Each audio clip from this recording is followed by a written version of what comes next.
My name is Eric Deloach. I'm a residential book author, and we're on my show, American Authors and Others, and we have a very special guest. This is going to be very exciting and informative. So at this time, with no further ado, let's allow our special guest to introduce herself to the audience and to the public. Oh, Eric, it is such a pleasure, to meet you.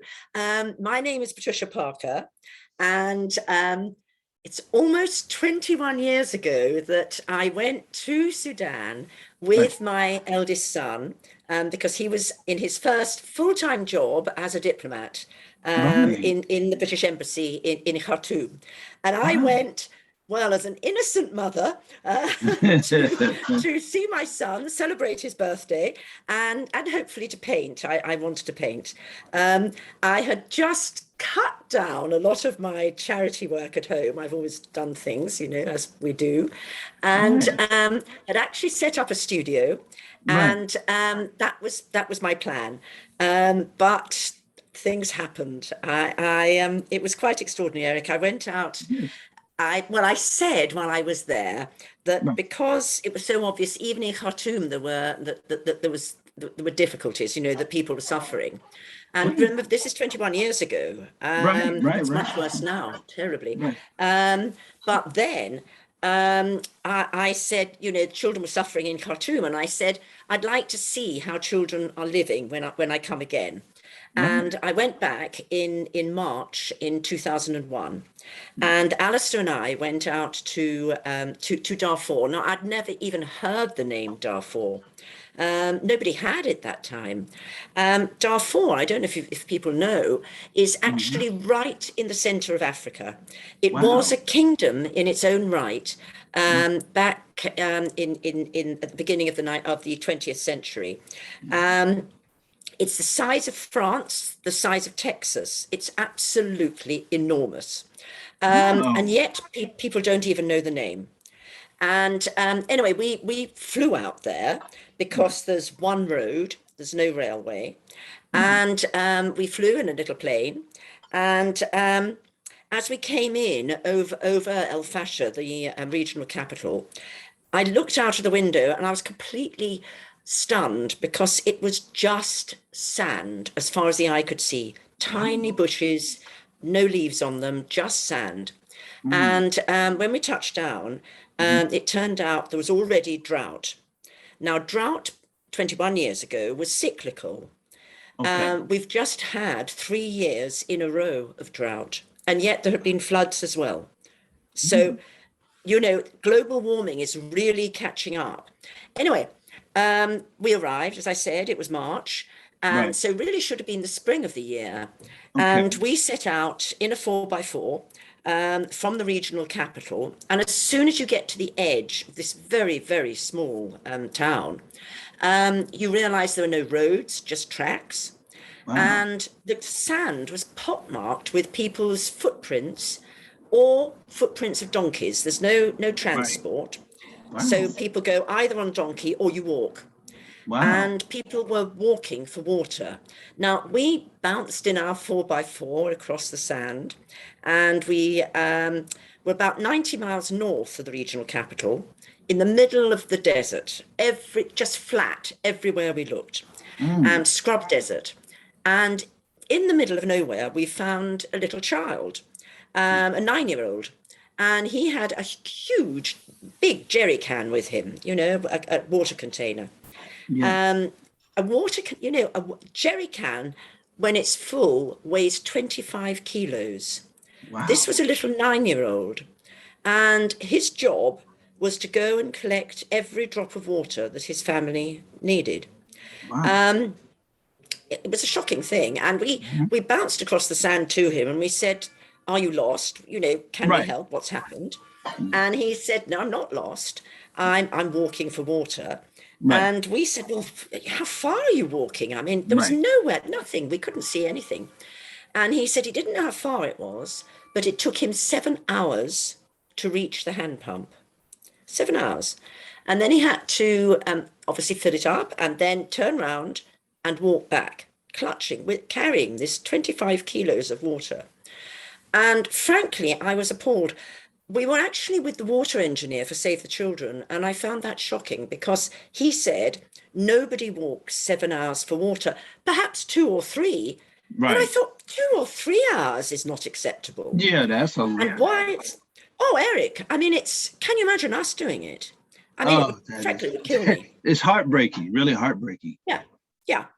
And what was absolutely unforgivable in my view, and still is that under Darfur, there's the largest aquifer, water reservoir in the whole of Africa, under Darfur. And yet no one was digging for it for these villages. It should be a priority, absolute priority. Absolutely. And you know what? Yeah. Still, nobody is digging hand pumps for these villages 21 years later. Now, there are over 900 villages in North Darfur. Okay. Unbelievably, Kids for Kids has adopted 110 villages now. Okay.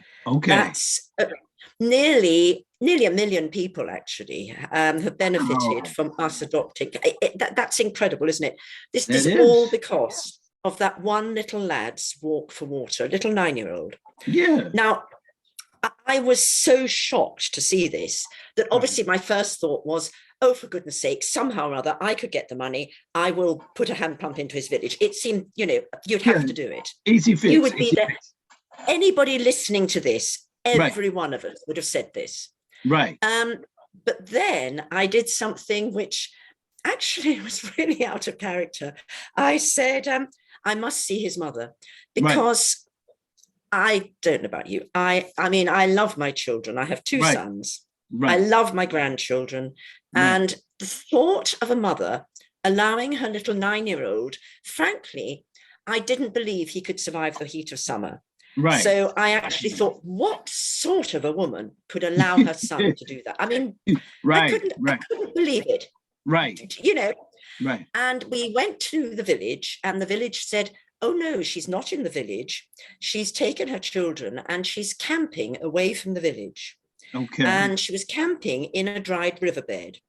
A little huddle, we saw them, because she had 3 precious possessions. And these were 3 little goats. Okay. And now, remember, it was drought. Nothing was growing. Right. The family had nothing to eat. There was nothing growing, nothing there. Right. But the 3 little goats, one of them had a kid. Right. And so there was milk. Right. And do you know, and if you're in a dried riverbed, the water is nearer the surface. Okay. And little things would be growing, there'll be little things that a goat could survive on, but not a sheep. You know, a goat will survive. And actually, it was humbling. We turn up in our big 4x4. Right. And we arrive with her, and she's got 4 little children there, plus this 9-year-old. Right. And the Sudanese are amazingly hospitable. And she gave us the only thing she had. Think of it, the only thing she had. It was the bowl of goat's milk, which was their supper, which was for the children. Wow. Wow. Can you imagine? Well, let me ask you this quick question. I have to ask you this. Where was the father? Now, that I find very sad. Big aid agencies really dismiss fathers. They don't want to help them. They think fathers don't work, fathers don't. It's not true.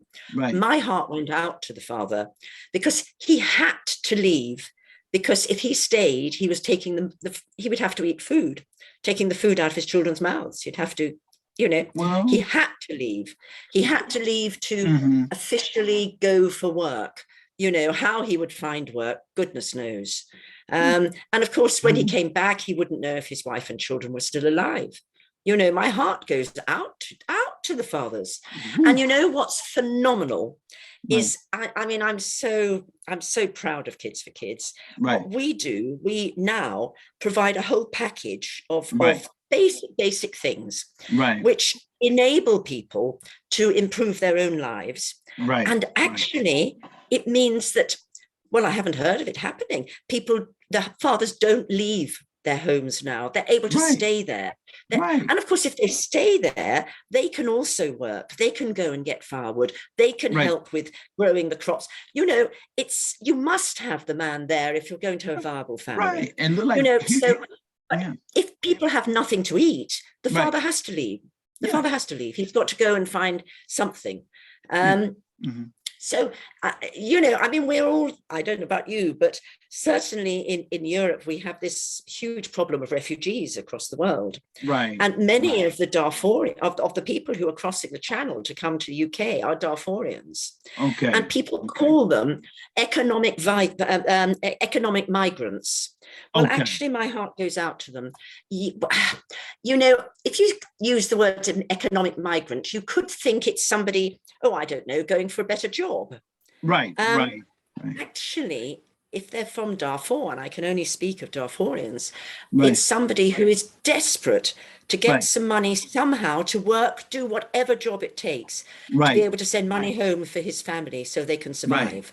Right. You know, that's not, to me, an economic migrant. That's somebody in desperate need, you know, and oh, my heart goes out to people. And of course, no journalist writes about something like that. So, you know, there's huge prejudice against young men coming from Africa. Oh, my goodness, you know, it's a different thing. So I do think that we somehow need to get this message across.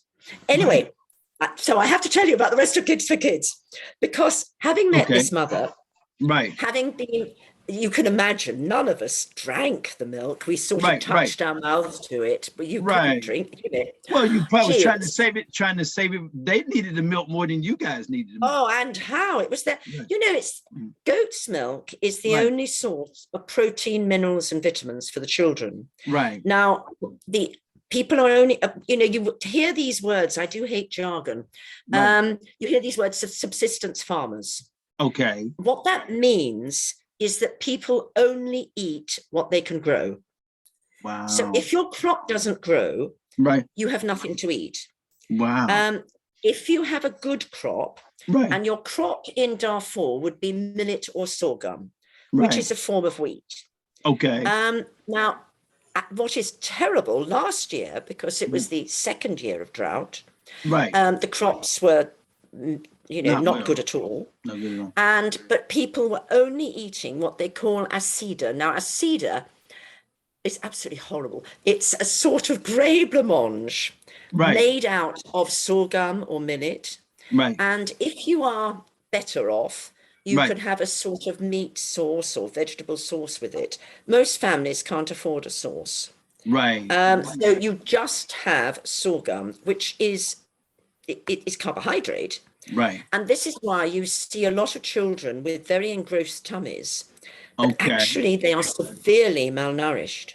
And the other thing you have, it's so sad. You see little black children whose hair should be jet black, whose hair has gone my color. I'm blonde, turning gray now. I think I'm turning white, actually. Anyway, so you see these little children with their hair change color. And it looks very pretty, but it's terrible. It's the first sign of serious malnutrition. You know, because you haven't got proteins, minerals, vitamins. That means your bones, your teeth, and your brain cells are compromised. Now, do you know, if you have, and I've seen this, if a child has 1 cup of goat's milk a day for 3 months, her hair will change back to black. Now, that means that her teeth, her bones, and one hopes her brain cells will be recovering too. So do you see the importance? Now, that is amazing. That's amazing. You know, if the government, what are they doing? Are they trying to, I mean, because you're doing, you know, I would say, I'm a Christian, God's work. There's no question about it. Phenomenal. But is the government helping out a little bit? They don't have a government. I mean, it's no government. What's the issue there? No. You'll know there's been a huge amount of violence in Darfur. The violence has started again. The government has virtually no money to spend on humanitarian relief, on this sort of thing. Over the years, there have been years when things have been better. And I was deeply touched one year. Well, I just want to jump back. I want to tell you why it's called Kids for Kids. Obviously, water is the top priority for us. Right. You know, so we look for hand pumps. We look for people to sponsor hand pumps. If you sponsor a hand pump, it can be named after you. It could be named after your child. It could be named after in memoriam, something like that. Really, really important. But actually, our key project is a goat loan. Now, Okay. I know you said we're a charity. Yes, we're a charity, but I don't actually believe in charity. I believe in helping people to help themselves, to improve their own lives. And what we do, if somebody donates us 5 goats, we lend 5 nanny goats to the poorest people in the village. And they're selected democratically. And it's normally, to the women, and, the poorest women-headed household. And the mother will have 5 goats that she'll keep for 2 years. Now, she'll immediately have goat's milk for her children. That saves lives, makes them healthy. Everything. It literally improves the IQ of the children. Can you imagine that? We're actually improving the IQ of the children of Darfur. And then after 2 years, she passes on 5 offspring from those goats to another poor family. And in another 2 years, another 5 offspring are passed on. So if you donate 5 goats, every 2 years, you're helping another family and another family. It's incredibly cost effective. And to revert, you asked me about the government. Well, 1 year, it was really wonderful. The governor of North Darfur, the Wali, actually decided at Ramadan that he would give every family a goat in North Darfur. Isn't that amazing? That's great. And because of Kids for Kids. So, that was a good beginning. That was a good beginning. But no, the government at the moment, we can't get teachers paid. We can't get, the government is struggling. And unfortunately, because of the military coup that happened in October, the humanitarian aid that had been offered, of billions, has been withheld. Because, of course, people were hoping for democracy, and that doesn't seem to be happening. So it makes Kids for Kids even more needed. So you're now seeing that when I first met that little 9-year-old, I said, "Oh, we need a hand pump." Then it was pretty obvious that we needed goats. And then, of course, I was told, I learned not to believe anything I was told. People said to me, every family, honestly, it's been awful. I was told every family has a donkey. If that family had had a donkey, the little boy would have been on a donkey. He would have been able to collect 2, if not 4 jerry cans. It would have been a quicker journey, and so on and so on. So they didn't have a donkey. So we also provide donkeys for the poorest families. I have to tell you another story, Eric. Listen to this. Continue. We get every time I employ 2 people, only 2. The rest are all volunteers in Darfur. And when my two go out to villages to make sure things are working, check people who understand that they're running the projects properly, and so on, I always ask them to do case studies. I.e., to talk to somebody, find out about their life. And there was this one.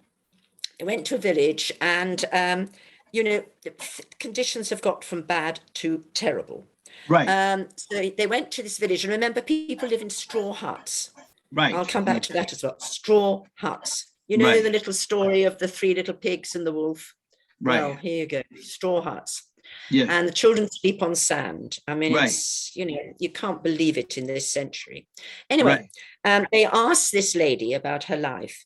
And she said, well, she actually didn't have any jerry cans because they'd all cracked. She'd had them so long. Now, when you think there's no standpipes, there's no water in the village, how was she going to survive? And she said, I've been very lucky because my neighbor lends me her jerry can. Now, this was, the hots in the middle of the summer, what they call the hungry months. Can you imagine? And they had to walk 15 miles to get to the hand pump. So she walked, she didn't have a donkey. She walked the 15 miles to the hand pump, filled up the jerry can, came back. And when she got back to the village, she had to give half of the water to the owner of the jerry can. Okay. Think of that as that's poverty. the deal.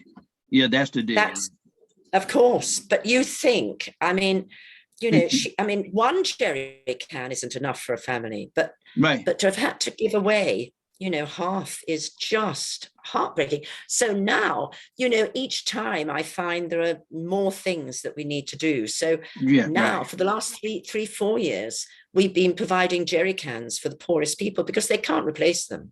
Let me ask you this, because you're doing God's work, you're doing great work, and it might stem from two things: your son being a diplomat, a great diplomat, and then you being this, because you know I'm a lover of people of the community of the arts, and you painting. And by the way, I met you through heard of you and everything through Richard. Yes, who's an artist, who's a painter. Yeah, and so so two things come to my mind. I think, well, I'm interested. Do you that what could be interesting if you made paintings or something? Here I'm throwing my 2 cents in, but make paintings around England or send it to America, and people can get a sense of it through your paintings, and then it just seems like such a beautiful story. I think your story is perfect for like Netflix. If you can, you know, I've been researching that if there's possible some kind of way you could connect with somebody who's connected with Netflix who could actually make a documentary and get it on Netflix, and then it would magnify things. You know, you have to be psychic. I've been, well, my other half died just before COVID, you know, and he had his study was opposite my one. The studio I'd set up at home 21 years ago became the office. So I've never used the sink that I made, you know, to have in the studio. I've never used that. It's all been covered with files and work. Robin unfortunately died just before COVID, and I was worried about his room. I didn't want it to be empty. You know, you don't want a closed room in your house, and you know, so on. And I had this inspiration to turn his study into a studio. So you won't believe it. I've been painting. And for the first time in possibly 20 years, on Monday, I've got 6 paintings in an art exhibition in Dorking that I'm hoping might sell. Who knows? Well, there's the latest craze. I have a little money in the cryptocurrency, but I know you heard of the NFTs. The NFTs. There's some kind of way. I mean, it's weird. I mean, I don't have the ability, but if you're able to create something digitally, and I guess, of course, you have to be an artist, that people are selling those things through this, you know, cryptocurrency NFTs thing, and you're having like athletes and several celebrities buying these things for millions of dollars, and so that's another avenue. And I kind of see your sons. I mean, they're diplomats. They're very smart people, especially the one that's very smart. that they could assist. And again, back to the Netflix. I think the key, if you can find somebody who has done a film, to come on board, you may pay them, or maybe they may buy volunteer and do it, and it would be advantageous on both ends for your organization and for that person, and get on. Because you have such an interesting story, it's just such a grabbing story. But tell me, let's go here real quick. Tell us about when did you start painting? Let's just go to that interesting story. Oh, well, that wasn't, well, actually, if I take you back, I loved painting when I was at school. But my school wouldn't allow me to do art. They said I had to learn Latin instead. So I wasn't allowed. I didn't do any art at all. Absolutely not. Obviously, that wasn't for me. I wasn't allowed to do it, so I didn't try. And then when I was either 40 or 45, Okay. And my husband had a little water box, a little Right. watercolor box. Right. And he was going to, he had sketched when he was Right. younger. And we were in the Cotswolds, but he was reading his newspaper. So I Right. said, "Oh, could I have a go?" Right. And Right. I did a little watercolor. It was just a Right. little one of a barn. Right. And I thought, I like that. Right. Right. And then a girlfriend saw me, Right. and she said, "I want you to paint." And I was Okay. terrified. Right. But actually, since then, I've been trying to keep it going. And in fact, I went on a course yesterday for the day. Right. Right. And actually, I painted a picture I was very pleased with.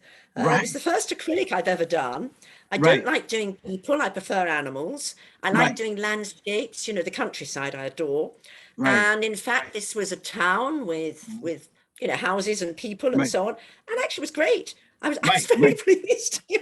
Well, I tell people this story. I think Anthony Quinn was a great American actor. I think he was Mexican and either I don't know, and English and Irish and Mexican, whatever. But okay, so what it is, I have to be, I want to, okay, so from okay, so what happened is he was a great actor, and he actually was trained in England in acting. You'll see how the story lines up. So he was taught there that acting,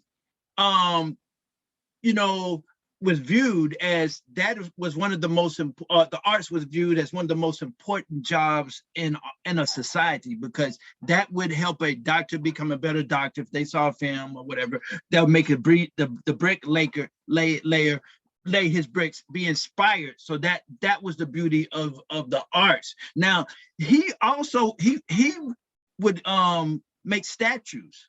So something, because with the acting thing, what would is okay, you're up and you're doing films. Okay, all of a sudden for 2 years you're not doing the film. So he would make these statues, and people in the celebrity world would pay big dollars, and that works that way. So I'm just saying that I don't want to be over religious, but God gave you the talent of painting. So there's a connection with the painting and the other work that you're doing, and it can even showcase, even when you're asleep, somebody can see the exhibit. You know what I mean? It has that effect, and then also it's and it's very peculiar, because people of the arts always seem to have a soft spot for helping humanity. It's always somebody from the arts. You always see who, and they said that people that are from the arts usually have high IQs. I'm sure you heard that. They used to have I have no idea on that. higher IQs than the rest of society. Yes. Yeah. Yeah. Well, I know musicians are often good mathematicians. Right. That's definite. And I think, well, you have touched on something that's quite, I have to admit is true. I absolutely love the world. Okay. Which is why I want to paint landscapes. Right. And I absolutely love the wildlife, which is part of the world, which is, to see. Do you know, I had this year, I've had a wild pheasant eating out of my hand. Isn't that stunning? Isn't that just beautiful? That's beautiful. What would be exciting to see a painting from you and Richard.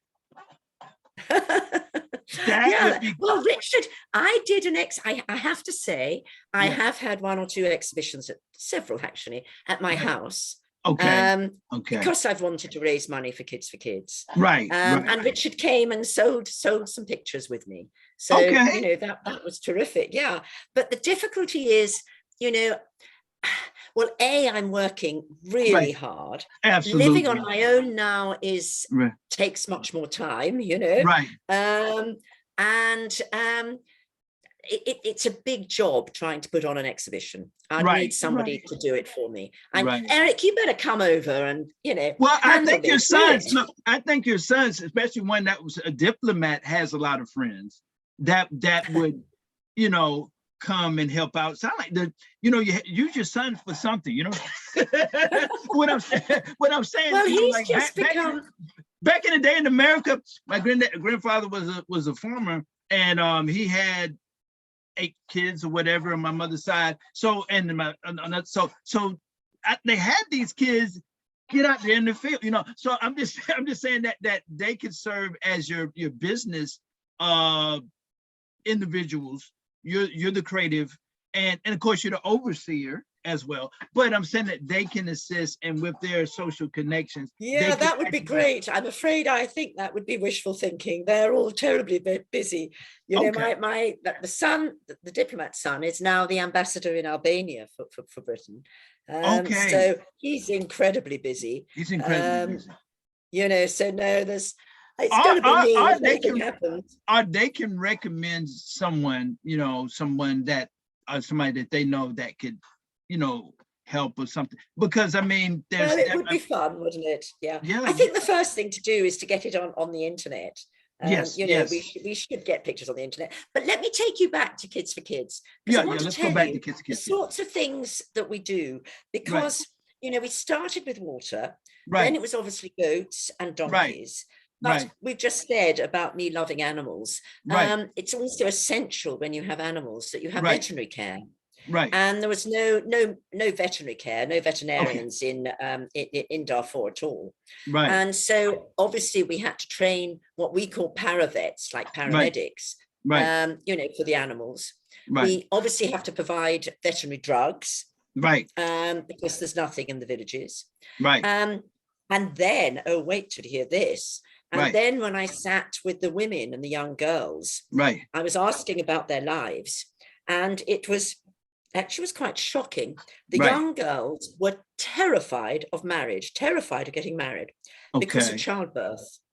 And there was no medical. Now, you've got to think about what it would be like without any medical help. How many times in a week would you need something medical? You need a plaster for your finger. You need some antiseptic cream. You've fallen over and you've, you know, broken a leg. You've done, you know, no medical care whatsoever. We'll come to COVID in a minute, but no medical care. And I've always felt that what one needs to do is to stop problems right at the start, to stop them, a simple problem becoming a catastrophe. Well, if you're talking about medical help, obviously the first thing is birth, is childbirth. Absolutely. And I asked, well, what happens in childbirth? Yeah. And they said, oh, we're very lucky, in fact, in our village, because we have a traditional birth attender. Oh, I said, what does she do? Oh, well, she's an older lady who has survived childbirth. And if there's obstructed labor, and now remember, in villages like this, there's FGM, female genital mutilation. I don't know if you know the details of that, but what happens is, the women get, or the young girls get sewn up. So when you have childbirth, there's obstructed labor. That means you can't give birth naturally. You have to have assistance. And I said, well, what does a TBA do? And they said, oh, if there's obstructed labor, wait for it, it's rope delivery. Wow. I leave you to think about that. That doesn't set good on the mind. Yes. It's pretty grim, that. When I go and talk to schools, I don't mention this. But if you think about that, with luck, the mother survives. Usually the child doesn't, the baby dies. Anyway, I obviously thought, gosh, we've got to do something better than that. So we, for the whole of these 21 years, we've been training village midwives. And we train 2 in each village. That's good. Because if you're, you know, these are very remote villages, away from anywhere. So a midwife can't call in, you know, and call a consultant or whatever. No. And also she's teaching her friends. And if, you know, I mean, treating her friends. And if somebody dies or if there's a problem, you know, she could be held to account. So it's important that there are 2 so that they can support each other. And, you know, and it's, I can't tell you the lives that the if we didn't do anything else, the training of midwives is phenomenal. Right. We also train first aid workers. Okay. It's a simple training, but you know, they teach hygiene. They teach people how to dig a latrine because there's no sanitation. And if there's no sanitation, then, I mean, a simple thing, you can't believe this. You know, I said it's straw huts. Right. And the children sleep directly on the sand. Okay. Well, there are sand flies. And I don't know if you've been at, you know, on the beach when you've had your sandwiches and, you know, the beastly flies bite you. Well, the sand flies, of course, if people have been, there aren't loos around the place, there's no toilets. The sand flies will spread infection. And children who are malnourished will die easily from diarrhea or vomiting or whatever. So something we do, we actually provide mosquito nets. So the children are under mosquito nets at night. That saves, I can't tell you how many people. You know, malaria is still the biggest killer. You know, oh, I hate to tell you, that's my phone. May I just turn my phone off? Yeah, go ahead. Go ahead. Really sorry. No, that's fine. Go ahead. I am so sorry. I completely forgot because I came in quickly. No, that's fine. You know, I just hadn't turned it off. Apologies. No, that's fine. That's fine. Eric, this is awful. Thank goodness you're a friend. yeah. No, that's wicked. We're humans, and you're going to get that means you're popular. Somebody's calling. Yeah, well, that's nice. Yes, it's a girlfriend whose husband's actually very ill, so I was trying to speak to her earlier. You know, so but anyway, so it was really, you know, so it was essential that we provide healthcare. So we do things like that. We provide human drugs as well, because people can't get them in villages. And we teach everybody how to run what we call a revolving drug scheme, so that we provide the first lot of drugs, the seed drugs. And we teach them bookkeeping, we teach them accountability, and they then sell them and then obviously replenish the store. So it keeps going. You know, one thing that I've been determined to do right from the start, partly because the political situation has been so unstable that, you know, I never knew if we'd be able to go back, if we'd be able to continue. So it was pretty obvious these things needed to run without me. You know, once we'd provided things, if necessary, they could go without me. And that's been the most fantastic decision. Because what we do, we work closely with the village for 2 years. And after that, they're able to run the projects themselves. It's wonderful. It's awesome. That is amazing. And Eric, what's so exciting. Now, remember, this started because of one little boy's walk for water. Right from the start, in that first village, for example, they said, is there a chance ever of getting a kindergarten? Because they know that education is the way out of poverty. Of course. And I mean, that to me would, you know, those right at the start, I mean, of course not. That's a big thing to do. Yes. Well, do you know, if people now have been running the projects well, we are actually giving them they can choose a kindergarten, a health unit, or a veterinary centre. And some villages have all three now. We've already got 14 kindergartens. Isn't that fantastic? That's great. And I'm praying that we can build 2 kindergartens this year. Let's you know, isn't that stunning? Let me ask you this here. I go thinking. Since you're helping so many people, can some villages specialize in education? You know, I mean, well, maybe not everybody, but at least the other 2 or whatever, I guess you're trying to make sure that they need that, the health, the other things. But I'm just saying, I don't know, you're like, you're coming up, I'm just listening. It definitely sounds fascinating. I believe that I'm learning as I go here. Yeah. Eric, I learn every time I go to Darfur, you know, I learn. Again, it was pretty obvious to me that people needed proper farm tools. Do you know, I've got a photograph of a young woman, a young mother, trying to hoe her field, you know, the millet. And she's literally using a stick with a stone lashed to it with rope. I mean, is this the last century? Is it 2 centuries? I mean, when did people do that? This is now. This is now. Right. So we have to provide farm tools. Right. And the last time I went there, I saw that they were using rakes. But actually, the rakes I saw, not one of them was whole, you know, the teeth missing, all broken, you know. So we have to, for our farm tools, add a rake. Right. And we also, you know, as I said, the only transport is a donkey. So we also provide donkey plows.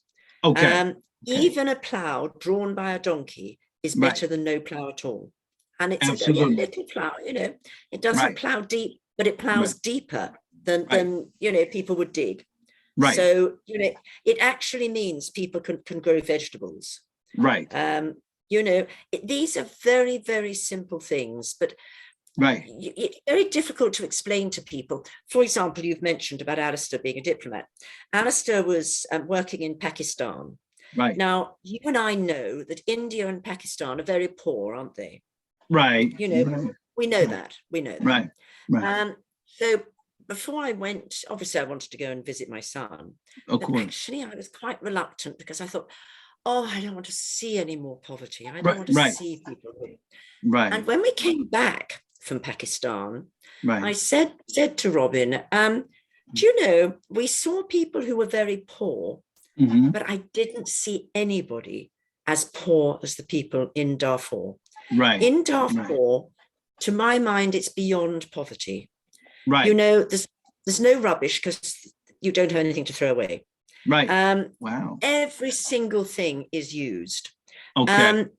There's no dirty water because you use every single drop of water. You don't see dirty water, dirty clothes or clothes fluttering. You don't see, you know, little shops all together in those shanty towns and things. No, there are no shops. You know, you have a market where somebody will go and sell the few things, you know, perhaps some tomatoes they've got or something, and they'll wait till they've sold them. It's beyond poverty. It is deprivation, and that's. But you see, it's out of sight. It's Darfur is out of sight. It's too dangerous. You know, people can't go. You know, I'm actually employing somebody. Keep your fingers crossed for me. Please pray this will work.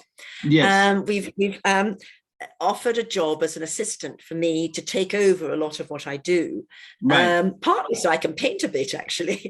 But, you know, people ask me about the future of Kids for Kids, and it's, you know, I'm getting on a bit now, and it's important that kids, you know, because what we're doing is absolutely saving children's lives, transforming children's lives. So I've got to think of what happens after me. So Jo is going to start hopefully at the beginning of June. And, you know, she'd like to come out to Darfur. And I have to say to her, it's too dangerous. There's no way I can allow somebody to go. It's just very dangerous at the moment. But what's amazing, we have these wonderful volunteers and, you know, the couple of people who work for us in Darfur, and they are keeping the projects going. And I get photographs, I get absolute statistics. I know that what we're funding is actually happening. You know, it's quite amazing. You know, and you know, the villages that we have adopted, some of them are 3 times as big as they were before, because people know that there's healthcare, there's education, there's, you know, things their children. I mean, and they're not becoming refugees. And husbands can stay with their wives. Youngsters can stay; they won't leave home. You know, and I think you're I think the other you're helping them create wells too, that they can have water a little bit closer. That's absolutely yes. Absolutely. And do you know, only over Easter, you know, it's a lovely time, Easter. Over Easter, I had the news that 3 more hand pumps had been dug.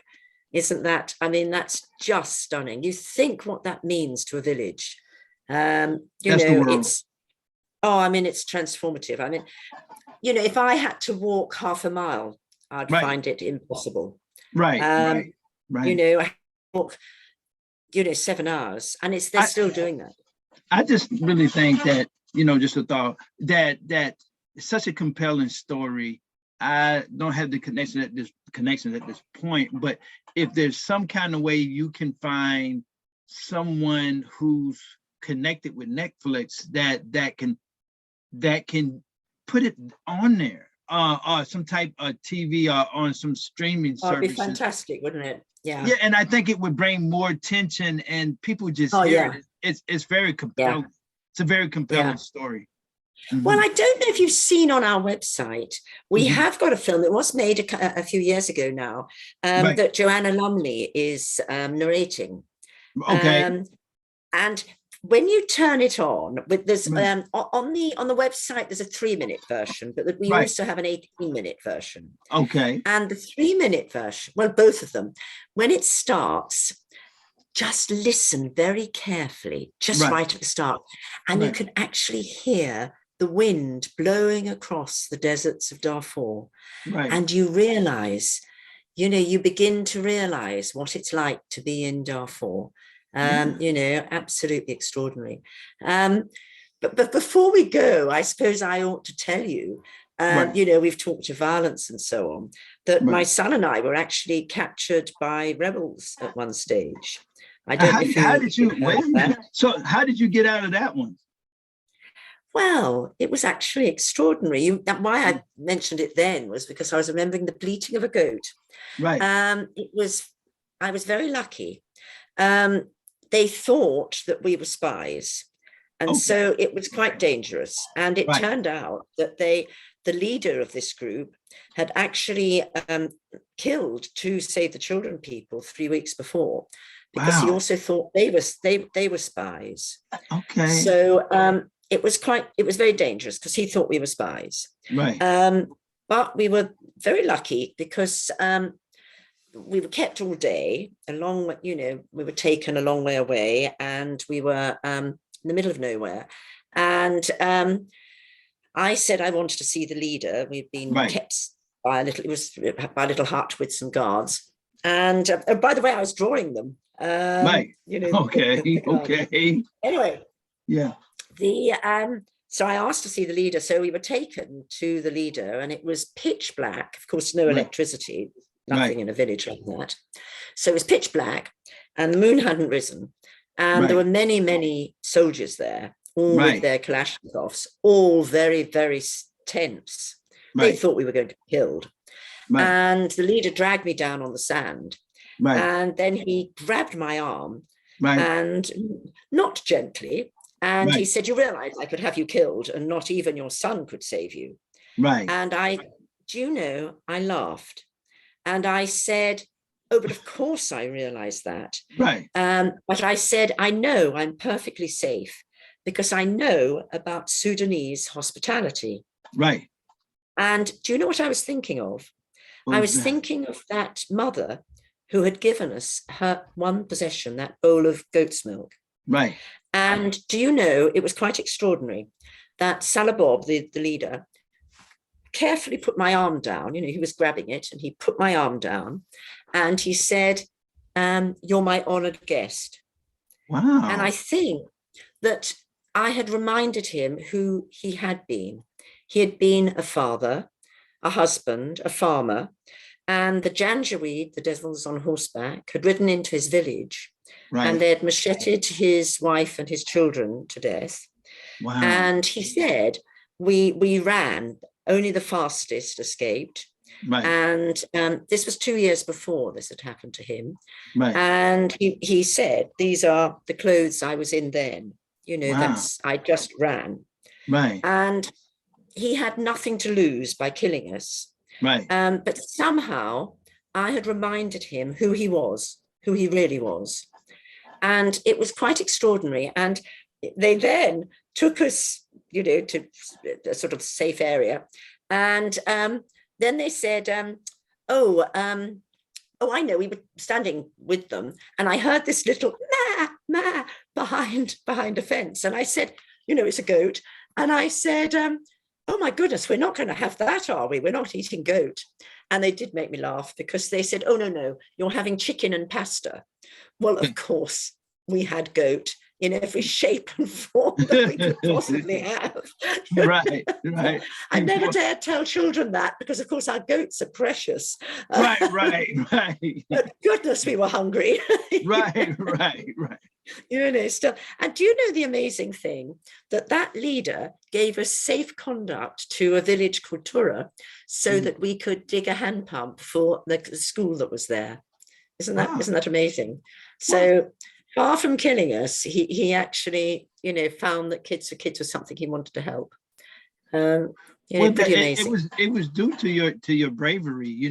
I guess you're very strong, and you're just kind of just like, well, I have nothing mentally. I guess you think I have nothing to lose. Let me get a chance at least to talk to the leader, explain myself, and see what can happen. And it turned for the good. And you actually converted him, and to help, even though he had such sad tragedy from the past. But I mean, wow, what an interesting story. I don't think there was a rider, Eric. There was a rider. I got my own back slightly. Right. Obviously, they'd been talking about us and said, "Oh, she's been drawing us."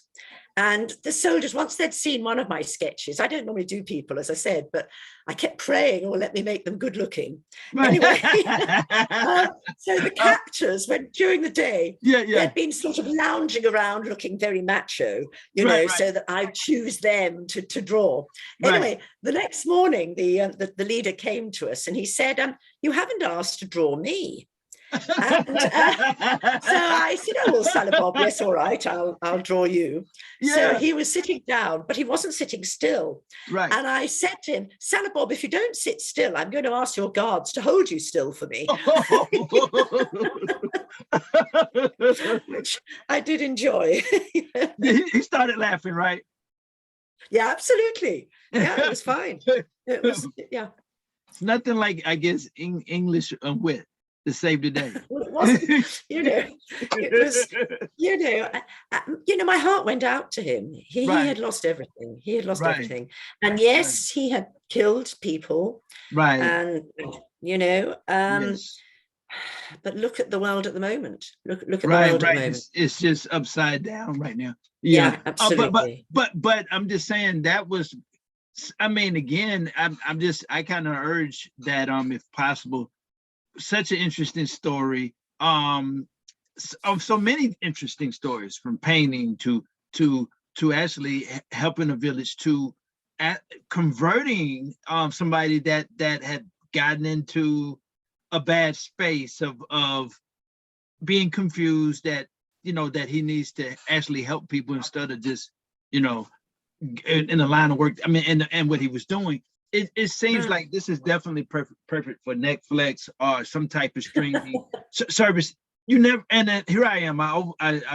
You never know. It could win a Oscar or one of your big awards in England. No, I'm just saying it's such a compelling story, and maybe they can also bring in the old filming, parts of that into the new filming. And so I just feel like that would actually really bring it to everybody's attention even more. Really stunning. It's such a compelling story. It really is fascinating. Eric, you're helping. Asking people to donate towards water, or to donate a goat, or a donkey, something like that, or farm tools. People know that it's very direct. That, we don't waste money on admin. Heck, my studio is the office. But it's very important to know that that's the case. We've got, by the way, the most fabulous volunteer in America, MaryJane, who runs our US Friends. So people can donate from America easily. Which is fabulous. So it's. We've got a lot of individuals are so generous, so kind, so thoughtful, and incidentally, something absolutely dreadful. Russia is going to be guilty of many more deaths than, I shouldn't say just in Ukraine, because emergency wheat has been imported from Ukraine, Right. And now, of course, it won't, from Ukraine and Russia, indeed. Right. And this year, there won't be any. And Right. yet it's this year where the harvest is about 20% of what it should be. And Right. people are already starving. And, you know, the World Health Organization Right. has already said there are going to be 20 million people in Sudan at risk of starvation this year. And that's across the whole of Sudan. And in Darfur, it's always worse. So there will be many children who will die from hunger this year. You can't believe it, in this day and age. So what I want to do is provide as many goats as I possibly can.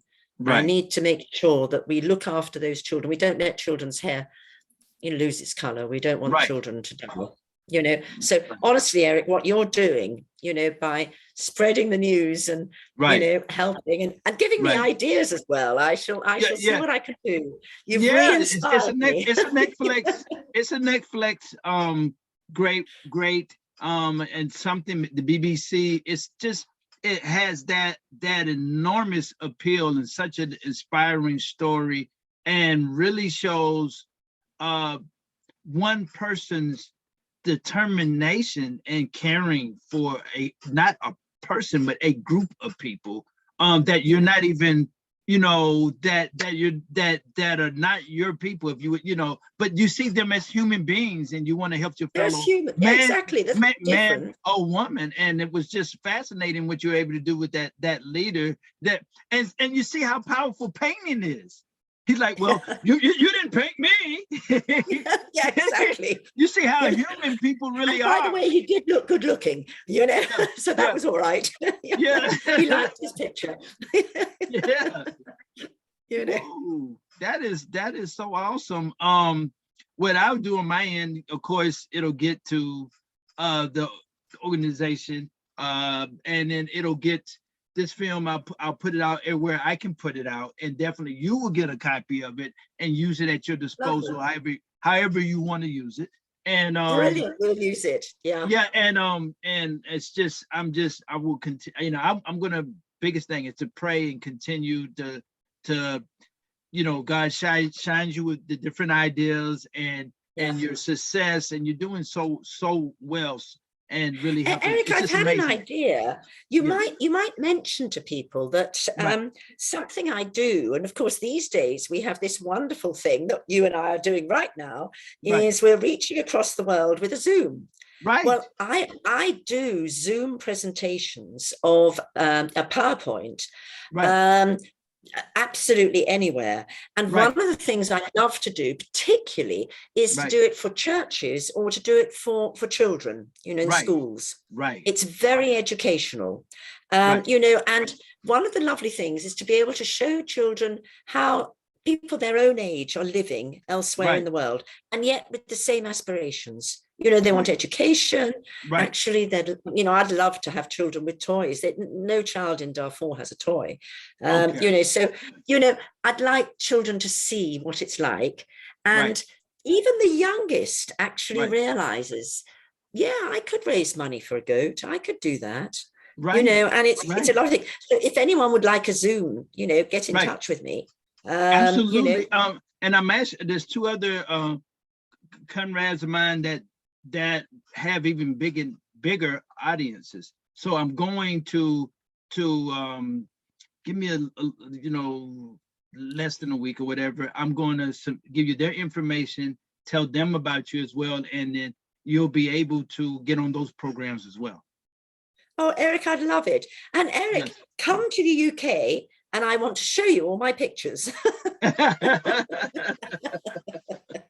Hey, it's been lovely talking to you. Really, really, truly nice. You are a wonderful person, God sent and blessed. And one thing I can say, there's nothing like that English wit.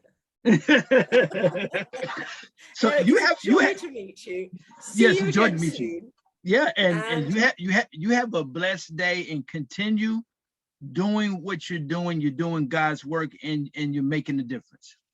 Yeah, it's true. I have to keep going. I certainly will be doing that. That's a promise. And you just hold for a second. We'll end the program. I'll just hold for a second. We'll end them, and I just have to say something, you know, to get you.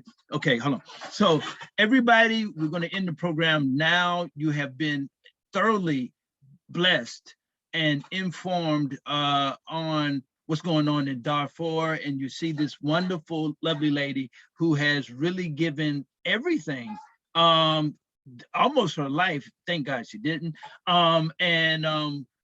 If we can have more people like that in the world would be a better place. So at this time, we're going to end the show. You make sure you spread and get this information out to your friends, whoever. We're going to get her. I'm going to talk to her briefly to get her contact information in terms that we can put in the film. And you really spread this, get this out, and try to help and be positive, because if we can have more people like her, the world will be a better place. So at this time, we're going. Let me just say this: do you have any you want to give out to the public? Where can they contact and reach you, and where can they donate for anywhere in the world? Oh, it's easy, actually. My email is Patricia, so it comes directly to me, Patricia at Kids for Kids. It's kids, FOR, kids for kids, votes for children. So kidsforkids.org.uk. And in fact, if you want to donate directly, it's kidsforkids.org.uk. Go on our website. That's easy. So, that's fine. So yes, that would be, and I'd love to hear from people. That would be really a joy. Eric, thank you so much. Thank you so much. So this time we're going to end. You guys are leaving. I'll talk to her briefly, and you get this video out and donate and become a part of the solution, not a part of the problem. We'll see you next time. I'll talk to her briefly, and ciao. Bye, everybody.